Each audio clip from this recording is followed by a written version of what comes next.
Under his father's name, Franklin Graham amassed $1 billion business. But everything is crumbling now.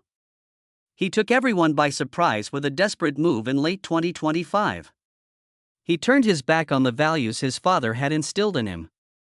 There are federal investigators in the area. His condition is deteriorating. And his own family is preparing for his eventual demise. According to sources, shocking disclosures are on the horizon. America will be shocked by aspects of his organizations, politics, and personal life. Billy Graham's legacy could be destroyed by the son who was meant to continue it. On July 14, 1952, he was born. Furthermore, Franklin Graham's universe was unique from the start. As the fourth of Billy and Ruth Bell Graham's 5 children, he came into a house already brimming with history. Nestled in the heart of North Carolina's Appalachian Mountains, they occupied a log cabin constructed from discarded timber. In 1954, the family purchased 200 acres, 120 apple trees, and 18 natural springs for a mere $12 or $13 per acre. Although it appeared serene, pressure and absence created life within. By the time Franklin was 2 years old, Billy Graham had already established the Billy Graham Evangelistic Association. His father was away from home more often than he was at home after that. 200 days a year or more at times. Franklin was already caught up in his father's crusades by the time he was 3 years old. Billy's sermons were attended by thousands of people in stadiums. The London Crusade lasted for 12 weeks in 1954. The Madison Square Garden Crusade lasted 16 weeks in a row by 1957. Franklin was 5 years old. Then he witnessed his father giving sermons in front of audiences that occasionally exceeded 100,000. During altar calls, up to 25% of the 155,000 people in Moscow would approach. Franklin thought his dad was a stranger half the time, but that type of reach was unreal. Ruth, his mother, was born in 1920 to American missionary doctors in China. She slept to the sound of Civil War shooting while growing up in a hospital facility 300 meters from Shanghai. Her father assisted in the development of modern Christianity, operated on patients, and fashioned wooden prostheses. In North Carolina, she instilled the same spirit of adventure into her family life. She took out financing, managed legal paperwork, purchased land, and oversaw the building of their house. Billy was preaching all around the world during this time. After the FBI warned of death threats, Ruth located fresh mountain land, constructed Little Piney Cove, and fenced it off after tourists overran their prior home. The retreat turned into a stronghold. Behind those gates, Franklin was raised by his sisters, Anne, Bunny, and Gigi, and then by his younger brother, Ned. He went to a small, one-room school with only 12 pupils. However, the strain was not lessened by the retreat's walls. Being the son of Billy Graham was not a compliment. It was a hardship. Ruth maintained strict control over the home. No dancing, no television, and daily morning prayers. Billy was a global icon in auditoriums, newspapers, and television. However, Franklin wasn't raised by him. An early bout of sickness struck. Franklin's intentions to become a military chaplain were put on hold when he contracted the MS, a major fear that reminded the family of Billy's own near-fatal bout in 1944. Franklin also carried on that tradition of prayer and illness. Every medical emergency and every need for prayer made headlines. The panic was managed by Ruth. Billy was traveling. Franklin was sent to New York's Stony Brook School when he was 11 years old. It was a notoriously rigorous Christian residential school. He detested it. He was strangled by the structure, the distance, and the religion. He begged to go, calling home all the time. His longing for home turned into resentment. And it didn't end there. He started experimenting with alcohol at the age of 13. He no longer desired to be the preacher's child. Neither the rules nor the prayers appealed to him. At first, his disobedience was modest but purposeful. He began driving automobiles without authorization when he was 15.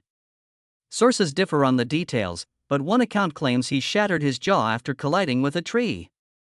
They all concur that he performed risky actions. He joined a rock band after moving to Texas when he was 16. The image is more important than the name. The nights go by. Loud music, guitars, and long hair. Franklin ran towards everything his father opposed. He completely fled the nation at the age of 17. To Israel first, then throughout Europe. He performed odd jobs, slept in hostels, hitched rides, and was unconcerned with sermons or curfews. He witnessed for the first time a world outside of the Bible, outside of stadium crusades, and outside of North Carolina. However, the experience began gradually drawing him back rather than pushing him farther away. Ruth sat him down in 1969. She didn't scream. She told him tales. She brought to his mind Billy's own uncertainties and early mistakes. She wasn't a preacher. She made a connection. And something in Franklin began to change, even though it didn't happen overnight. In 1970, he started attending Leo College in Texas, where he also obtained his pilot's license. However, the uprising continued. He neglected his obligations, partied, and skipped lessons. When he flew a female to Atlanta in 1972, it was the last straw. They had to land in Louisiana and spend the night there due to bad weather. He believed he had complied with the regulations. The school didn't agree. He got kicked out. After returning to his hometown, he enrolled at Monter Anderson College, where he earned an associate's degree in 1974. He got back in touch with Jane Austen Cunningham, a Boone Baptist girl who had known him since infancy. She enjoyed the outdoors, skiing, and, in contrast to Franklin at the time, Jesus. It wasn't an easy romance. She could see who he could be, but she also saw the mess he was. She remained connected to him despite the fact that he made her life difficult. Franklin celebrated turning 22 in August 1974 by going to Switzerland with his folks. Franklin didn't like the ultimatum, but he couldn't get it out of his head when Billy took him for a walk by Lake Geneva and said, "You can't keep sitting on the fence. Either follow Jesus or walk away." To assist with a youth tour, he took a plane to Jerusalem. He picked up the Bible by himself in his motel room. He was struck by Romans 8 verse 1. Therefore, those who are in Christ Jesus are no longer condemned. After extinguishing his cigarette, he knelt beside his bed and uttered the words, "God, I've sinned against you. I'm sorry. If you can take what's left of my life, you can have it." The disobedient son of the preacher gave up. He married Jane on the family yard on August 14, 1974, a month later, in front of 150 guests. Billy served as the officiant. The same teenager who had stolen automobiles and smuggled liquor now declared to his family that he had changed. He had, too. He moved to Boone, North Carolina, and gave up drinking and smoking. Together, he and Jane would raise 4 children. Although he wasn't flawless, he was unique. He enrolled at Appalachian State University and completed his associate's degree in the same year.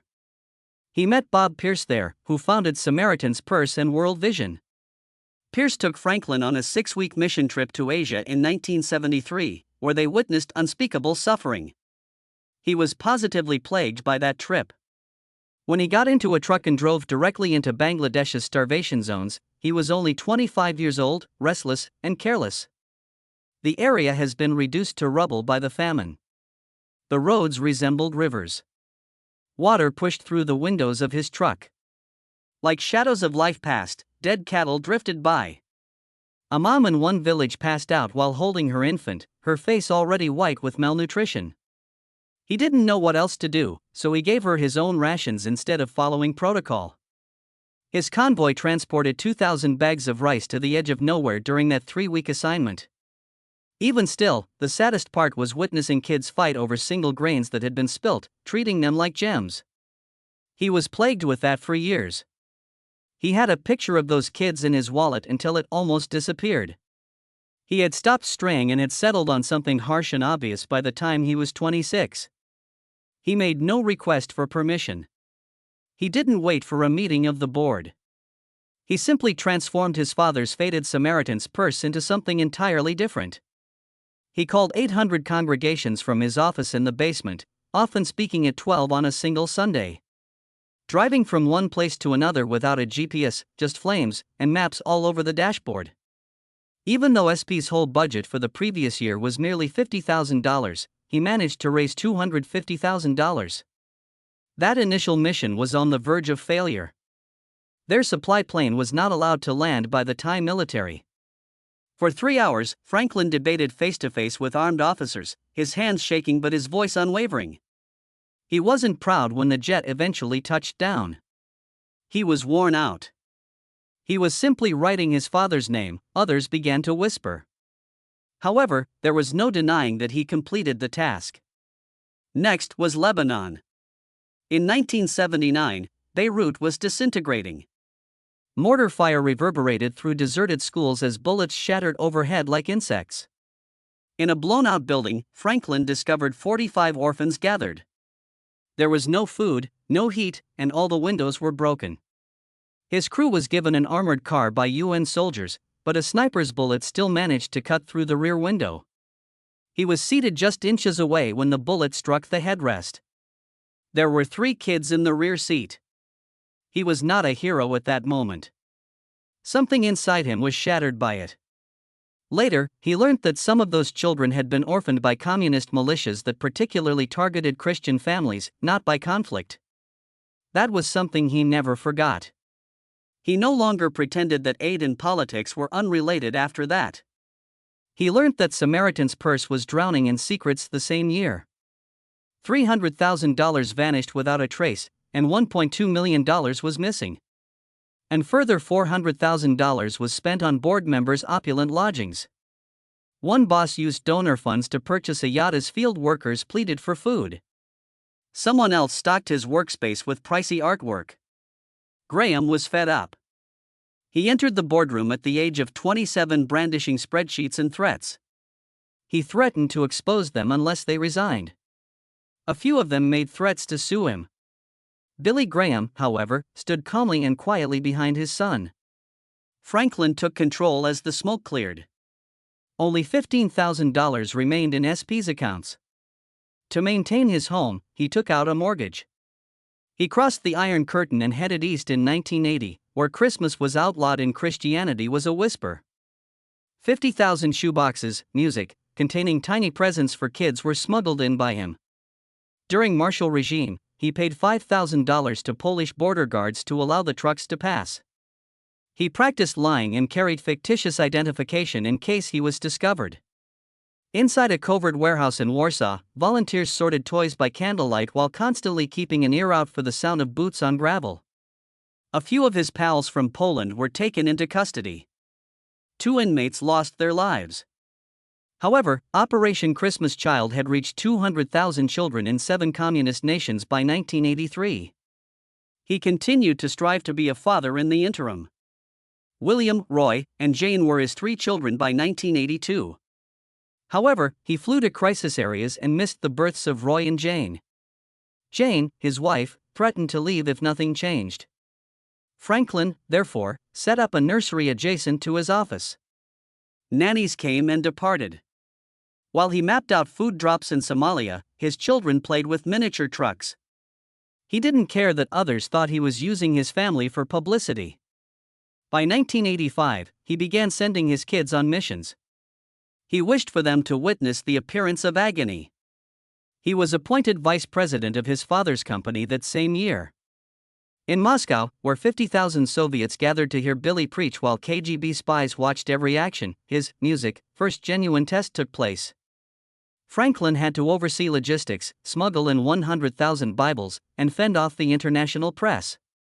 A woman disappeared after holding up a sign about 150 Christians who were in jail. It was never mentioned again. One eye over his shoulder taught Franklin how to perform ministry. He eventually took the stage by himself in 1986. 10 days in Western Australia. He delivered a sermon to more than 250,000 people. Night after night, 13,000 people crowded into the RAAC arena. Approximately 5,000 people came forward. Over 45% of them were younger than 25. His manner was strong and his tone was piercing. Not at all like Billy. However, it was successful. It only needed one simple message, a local counselor whispered as she watched kids dedicate their lives to Christ. Then the moment that caused the church to split occurred. Franklin denounced Reagan's backing of the Contras in Nicaragua in 1988 and called the violence godless. He then encountered the rebels. "We are Christians fighting communism," they assured him. He switched sides. His liberal supporters felt deceived. The same Contras he now backed had killed pastors, disfigured citizens, and gouged out eyes with spoons. Franklin, however, maintained that evil must be opposed rather than rationalized. He transformed everything when he took over BGEA's media in 1989. The Choice, a high-profile documentary about Billy's life, was produced by him. It attracted 20 million people and was broadcast on several networks. Donations increased by 30%. Franklin employed intimate footage, music scores, and reenactments to create a film-like experience rather than a sermon. He saw what the old-school leaders failed to see, despite their complaints. The new pulpit was television. Franklin filled in for Billy when he became ill in 1992. Even when storms came, he refused to call off the gathering he had planned in Columbus, which drew 300,000 people. Billy was scarcely visible as he sat in a chair. Franklin offered the final prayer while standing in mud with lightning overhead. Seal it that evening. No more conjecture. The heir was him. He had previously taken an eyebrow-raising decision back in 1983. He penned a book about Samaritan's Purse founder Bob Pierce. Franklin revealed Pierce's financial irresponsibility and extramarital affairs. He didn't mince words. His former mentor was portrayed as a moral failure. It was considered betrayal by some. It was truth, according to others. Franklin was CEO by 1995. He transformed crusades into festivals centered around music. However, his UK tour collapsed in 2020. After 1.1 million people signed petitions accusing him of hate speech, 8 cities were cancelled. Sheffield, Liverpool, and the O2 Arena all pulled out. Franklin's legal team claimed discrimination and received $97,000 in damages.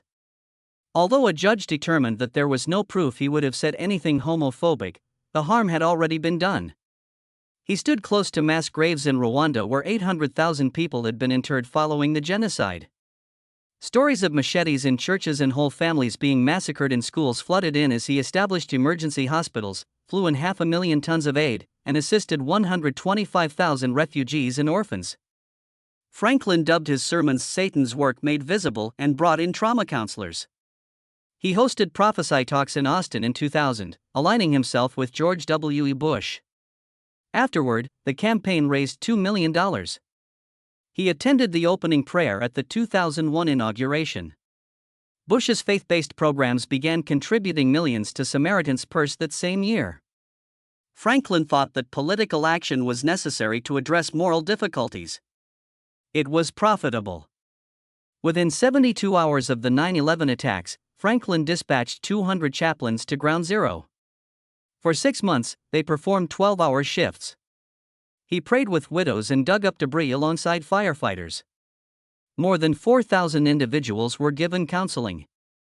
In the first month after he opened a prayer center in Manhattan, music received 15,000 calls. They lifted up the steel cross that had been discovered among the wreckage. Franklin referred to it as a sign. Then came Katrina. He visited the Superdome in New Orleans, where 20,000 evacuees were seated beneath a ceiling that was leaking. The crowd was wet by the rain as he preached. 50,000 hygiene packs were distributed by his team.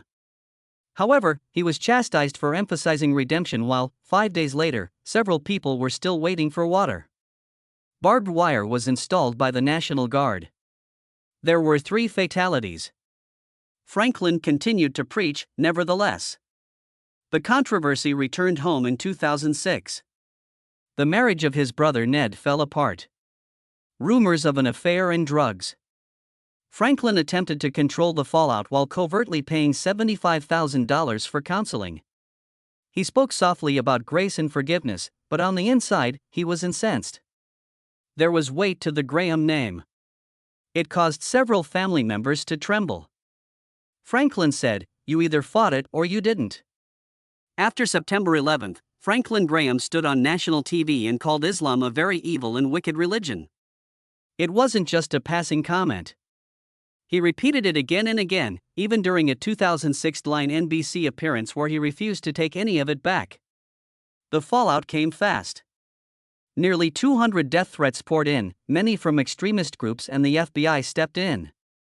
They recommended full-scale security upgrades at his North Carolina family compound, including electronic gates and surveillance systems. His scheduled Scandinavian tour for late 2006 was cancelled entirely. But instead of apologizing, he went louder. He published op-eds defending his view in newspapers read by over 10 million people across the US and Europe. That moment sealed his reputation. He wasn't just the son of Billy Graham anymore. He had become one of the most divisive voices in evangelical America.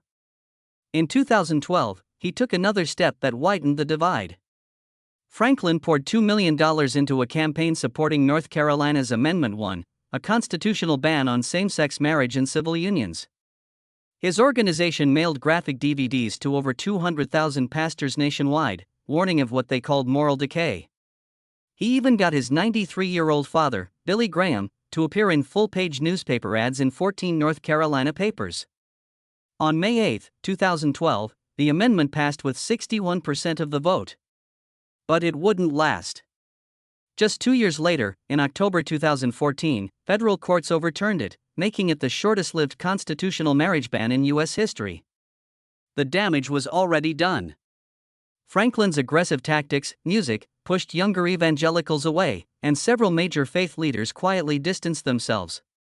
When the Haiti earthquake hit in January 2010, Samaritan's Purse sent 300 staff and built 5,000 temporary homes. But not all of them held. As heavy rains rolled in, the tarps began collapsing. 12 people died. Dozens more were injured. Haitian families filed lawsuits accusing the organization of negligence. In federal court in 2013, Graham testified personally, saying it wasn't the tarps, it was acts of God. The case dragged on for 3 years and cost $8 million in legal fees and settlements.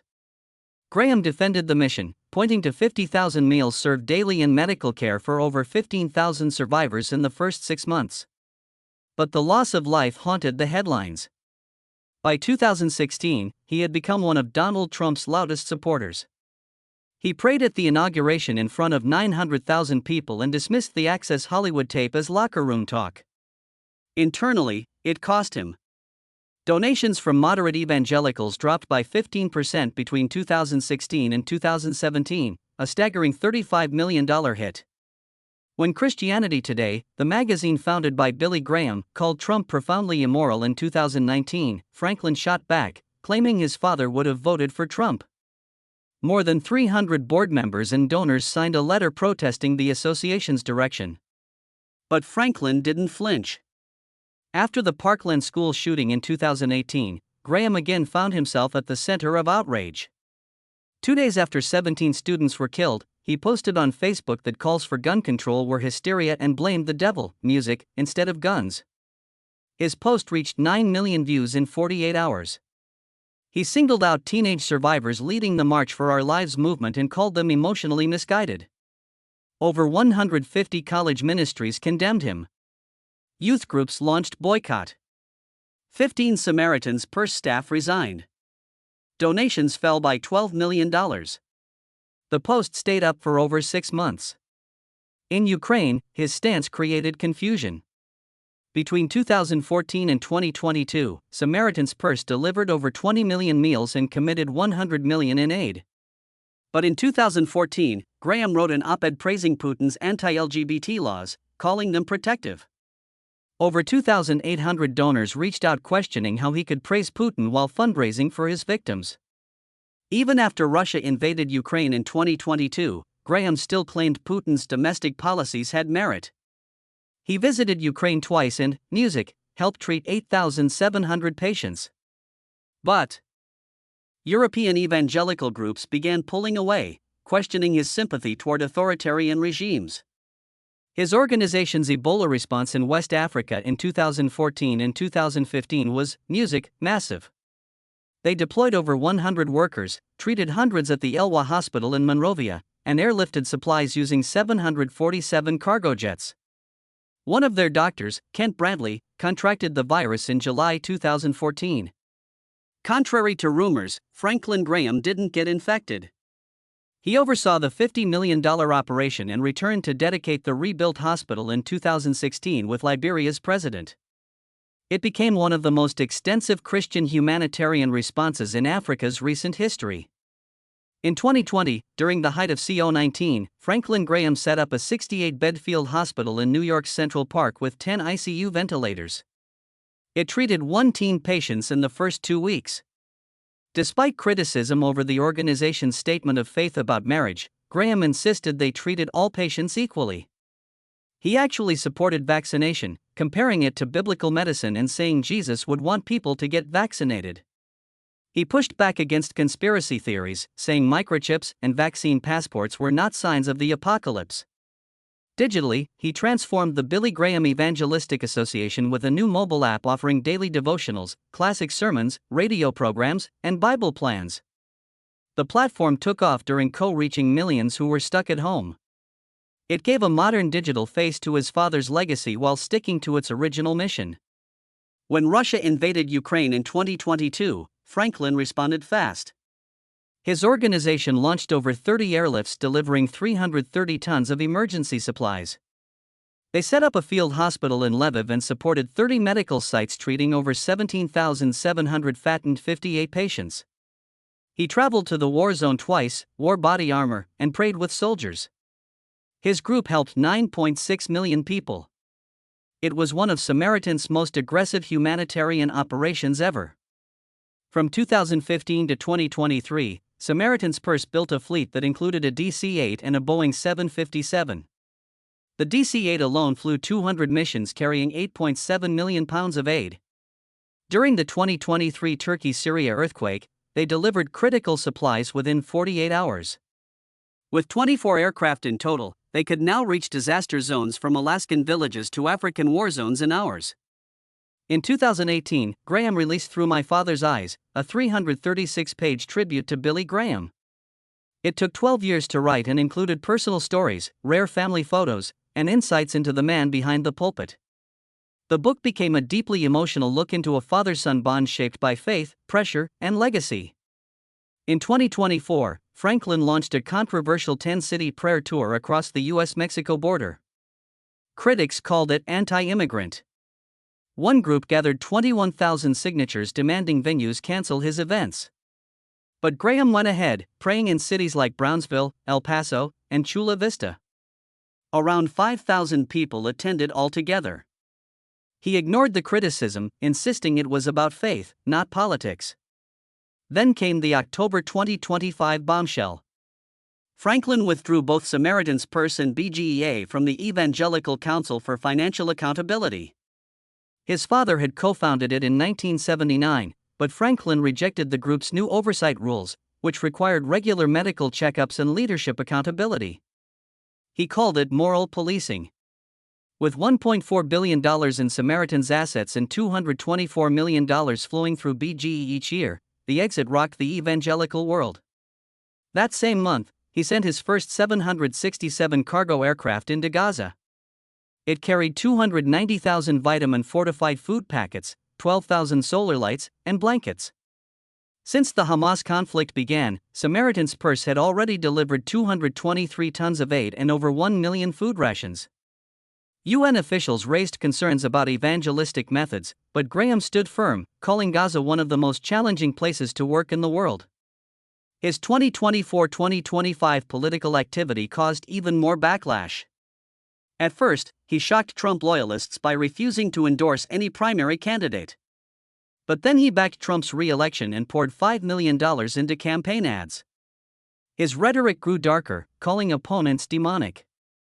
IRS investigations followed, questioning whether his tax-exempt organizations had crossed legal lines. BGEA had already restructured as an association of churches to avoid filing public 990s. Now their nonprofit status worth over $1.6 billion faced risk. Franklin had slowed down physically. At 73, he was recovering from knee surgery and had already undergone a heart procedure at the Mayo Clinic in 2021. He began delegating more duties to his son, Will Graham, who had preached across 6 continents and reached over 1 million people. Will was born January 30, 1975, earned his divinity degree in 2001, and had been preparing for this role for decades. Their mountain home in Montreat the family's refuge as the next generation stepped in. Franklin's marriage to Jane Austen Cunningham began in 1974. She once said she was mortified meeting his mother, Ruth Bell Graham. Their early years were rough.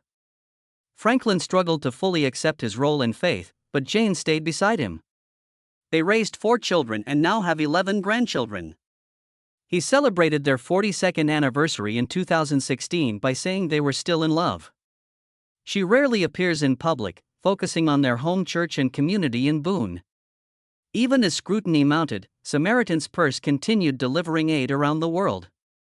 Their Operation Christmas Child program had packed over 200 million shoebox gifts by 2022. Samaritan's Canadian branch reported $72.40 $4 million in revenue in 2024 with only 10.5% spent on admin and fundraising. In 2025, they unlocked $19 million in frozen USAID funds after Trump's 90-day aid pause. Franklin supported the freeze, saying it helped enforce accountability. His legacy as Trump's spiritual advisor shaped American evangelicalism since 2016. He praised the decision to move the U.S. Embassy to Jerusalem and posted that God will bless America for it. In 2024, while visiting Israel, he called Trump's policies good for America, good for the world, and good for Israel. But this unwavering loyalty created a deep generational divide. While older evangelicals clung to his message, many younger ones walked away.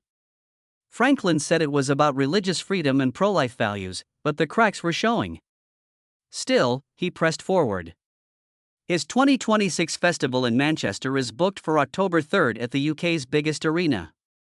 He says it's about healing. But his October withdrawal from ECFA signaled something more. He wasn't just distancing himself from critics. He was setting a new tone, one defined not by tradition but by control.